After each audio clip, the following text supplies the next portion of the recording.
Our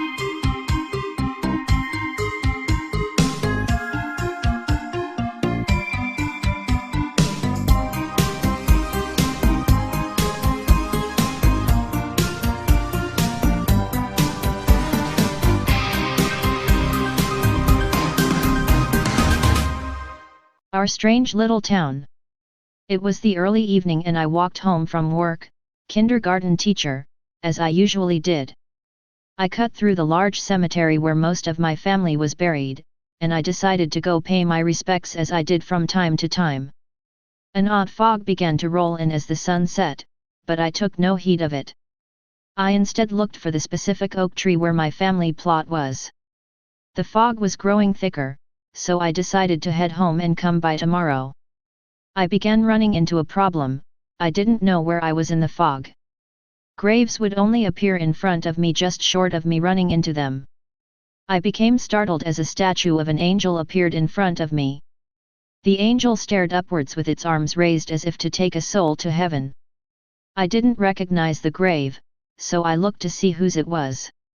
The name and date appeared to be scratched out by a chisel or something similar, but I could still make out the beginning of the Lord's Prayer. As I read it, I heard what sounded like a child whispering the prayer. I looked around, but couldn't see very far. I looked back at the statue, and the angel was staring down at me with a glare. I was startled, but I then just brushed it off as a lapse in memory. I continued through the cemetery, growing increasingly worried and out of touch with time. A large shadow appeared in front of me.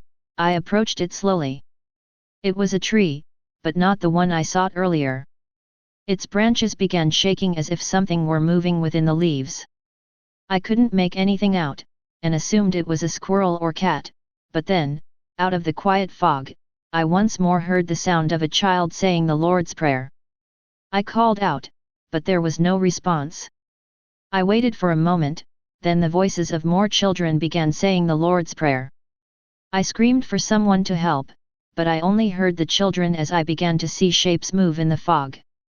It felt as 1,000 eyes were upon me as more and more children joined in the chant. None seen, all heard. Then all at once the voices stopped. The fog felt hollow and empty. The brief silence was shattered by a deep demonic voice repeating the verse in a sinister and mocking tone. I ran like I had never ran before. The air quickly grew bitter and cold. The demonic one began shouting in Latin. I kept looking back over my shoulder, but all I could see were the shifting shapes of the fog.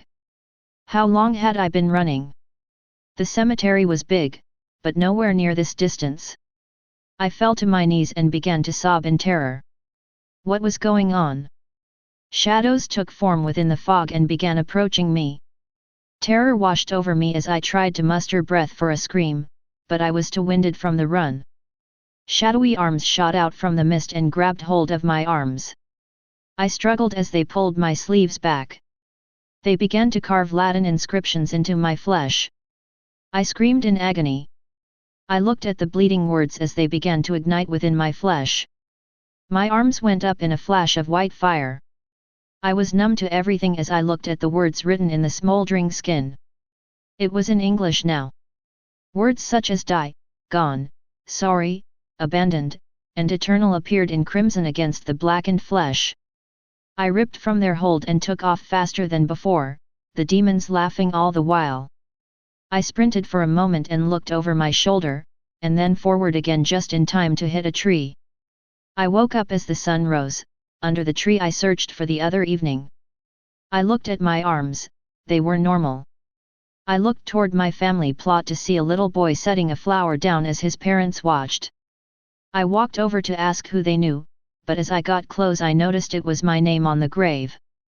The date said I died over 2 years ago. My heart sank as the memories flooded back, and watched as one of my former students placed a flower at his teacher's grave. Am I in hell? Just another day in our strange little town. Stay paranoid, my friends.